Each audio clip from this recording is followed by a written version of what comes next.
Hey everybody, welcome back to our channel. In this video we have to learn some daily used English sentences that we are translating from Telugu to English which we used in daily life. So let's get started.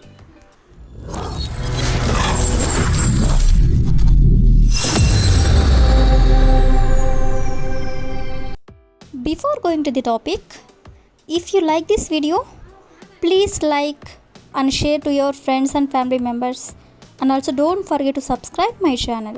Okay, coming to the topic, ఈ రోజు వీడియోలో మనం నాకు తెలియదా అనే దాన్ని don't I know అంటే నాకు తెలియదా అనే వర్డ్ని యూజ్ చేసుకొని కొన్ని ఎగ్జాంపుల్ సెంటెన్సెస్ అనేవి చూద్దాం. సో ఫస్ట్ వన్ ఈస్ ఎక్కడికి వెళ్ళాలో నాకు తెలియదా అని ఇలా అడగాలనుకున్నప్పుడు దీన్ని ఇంగ్లీష్లో don't I know where to go. Don't I know అంటే నాకు తెలియదా. వేర్ టు గో అంటే ఎక్కడికి వెళ్ళాలో. నెక్స్ట్ వన్ ఈస్ ఏమి వేసుకోవాలో నాకు తెలియదా అనేదాన్ని don't I know what to wear. Don't I know అంటే నాకు తెలియదా. వాట్ టు వేర్ అంటే ఏమి వేసుకోవాలో. సో నెక్స్ట్ ఎగ్జాంపుల్ ఈస్ ఏమి తినాలో నాకు తెలియదా. దీన్ని ఇంగ్లీష్లో don't I know what to eat. అంటే ఏం తినాలో నాకు తెలియదా అని. నెక్స్ట్ వన్ ఈస్ ఏం చేయాలో నాకు తెలియదా అని ఇలా అంటూ ఉంటారు కదా. సో దీన్ని ఇంగ్లీష్లో don't I know what to do అంటే ఏం చేయాలో నాకు తెలియదా అని. సో నెక్స్ట్ వన్ ఈస్ ఎవరితో మాట్లాడాలో నాకు తెలియదా అనేదాన్ని don't I no whom to talk అంటే ఎవరితో మాట్లాడాలో. ఎవరితో అనేదాన్ని మనం హూమ్ అని అంటాం. So the last example is ఏమి చెప్పాలో నాకు తెలియదా అనేదాన్ని don't I know what to say. So ఈ విధంగా మనం డోంట్ ఐ నో అంటే నాకు తెలియదా అనే వర్డ్ని యూజ్ చేసుకొని ఎగ్జాంపుల్స్ అనేవి చూసాం కదా.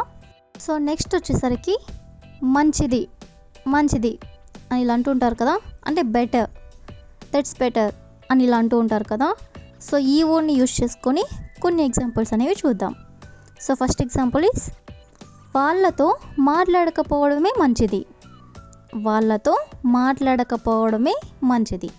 సో దీన్ని ఎలా చెప్పాలంటే you had better not talk to them. అంటే నీకు మంచిది. ఏం మంచిది అంటే వాళ్ళతో మాట్లాడకపోవడమే అనేదాన్ని not talk to them. Next example ఒకసారి చూడండి. ఆ ఫుడ్ తినకపోవడమే మంచిది. దీన్ని ఎలా చెప్పాలంటే you had better not eat that food. అంటే నీకు మంచిది. ఏం మంచిది అంటే ఆ ఫుడ్ తినకపోవడమే. సో ఆ ఫుడ్ తినకపోవడమే అనేదాన్ని not eat that food. Next one is అతనిని కలవకపోవడమే మంచిది. సో దీని ఇంగ్లీష్లో you had better not meet him. అంటే అతనిని కలవకపోవడమే మంచిది అని. సో నెక్స్ట్ వన్ ఈస్ అతనితో ఉండకపోవడమే మంచిది అనేదాన్ని you had better not stay with him. అంటే ఉండకపోవడం. ఎవరితో అంటే అతనితో. So with him. So next one is వాళ్ళతో పెట్టుకోకపోవడమే మంచిది. అంటే వాళ్ళ జోలికి పోకుండా ఉండడమే మంచిది అని. సో దీని ఇంగ్లీష్లో you had better not mess with him. అంటే నీకు మంచిది. ఏం మంచిది అంటే వాళ్ళతో పెట్టుకోకపోవడమే. So not mess with them. So last example is ఆ పని చేయకపోవడమే మంచిది. సో దీని ఇంగ్లీష్లో you had better not do that work. Not do that work అంటే ఆ పని చేయకపోవడమే మంచిది అని. సో ఈ విధంగా మనం మంచిది అంటే బెటర్ అని ఓన్ యూజ్ చేసుకొని కొన్ని ఎగ్జాంపుల్ సెంటెన్సెస్ అనేవి చూసాం కదా. సో నెక్స్ట్ వచ్చేసరికి మర్చిపోయాను అంటే ఏదైనా మనం మర్చిపోయినప్పుడు నేను మర్చిపోయాను అని ఇలా అంటూ ఉంటారు కదా. సో మర్చిపోయాను అంటే ఫర్గాట్ అని ఓన్ యూజ్ చేసుకొని కొన్ని ఎగ్జాంపుల్స్ అనేవి చూద్దాం. సో ఫస్ట్ ఎగ్జాంపుల్ ఈస్ ఏమి రాశానో మర్చిపోయాను అనే దాన్ని I forgot what I wrote. I forgot అంటే నేను మర్చిపోయాను. ఏం మర్చిపోయాను అంటే నేనేం రాశాను అంటే వాట్ ఐ వ్రోట్ అంటే నేను ఏమి రాశాను అని. సో నెక్స్ట్ ఎగ్జాంపుల్ ఈస్ ఏమి కొన్నానో మర్చిపోయాను అనే దాన్ని I forgot what I bought. I forgot అంటే నేను మర్చిపోయాను. వాట్ ఐ బాట్ అంటే ఏం కొన్నాను. బాట్ అంటే కొనడం. నెక్స్ట్ వన్ ఈస్ ఏమి అన్నానో మర్చిపోయాను. నేనేమన్నాను అది నేను మర్చిపోయాను అనే దాన్ని I forgot what I said. అంటే ఏమన్నానో మర్చిపోయాను అని. సో నెక్స్ట్ వన్ ఈస్ ఏం చూసానో మర్చిపోయాను. సో దీని ఇంగ్లీష్లో I forgot what I saw అంటే ఏం చూసానో మర్చిపోయాను అని. సో నెక్స్ట్ వన్ ఈస్ ఏమిచ్చానో మర్చిపోయాను. I forgot what I gave. Gave అంటే ఇవ్వడం. So the last example is ఏమి తిన్నానో మర్చిపోయాను. So I forgot what I ate అంటే ఏం తిన్నానో అని. మర్చిపోయాను అంటే ఐ ఫర్గాట్.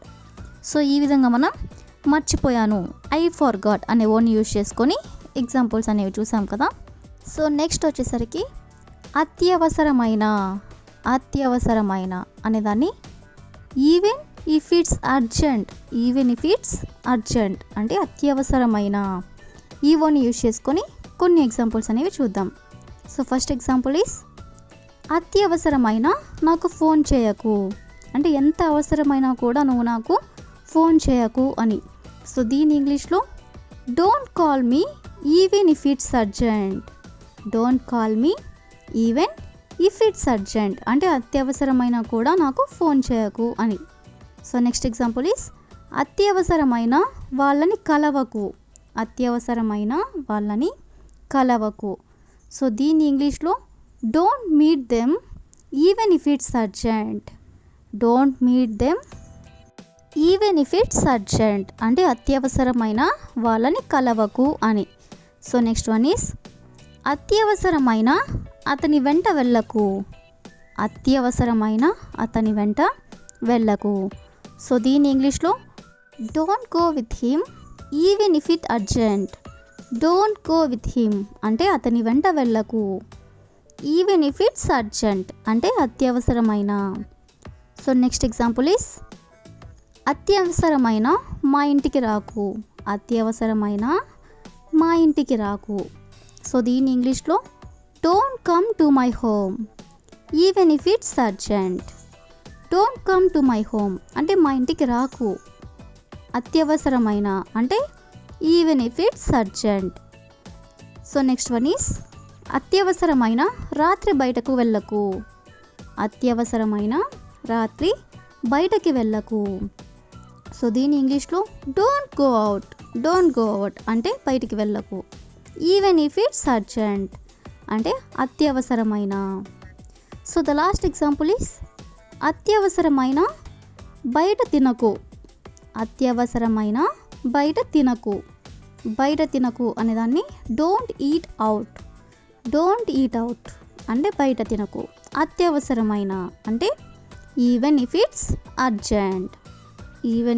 అర్జెంట్ అంటే అత్యవసరమైన. సో ఈ విధంగా మనం అత్యవసరమైన అనేదాన్ని అంటే ఈవెన్ ఇఫ్ ఇట్స్ అర్జెంట్ అనే ఓన్ని యూజ్ చేసుకొని కొన్ని ఎగ్జాంపుల్స్ అనేవి చూసాం కదా.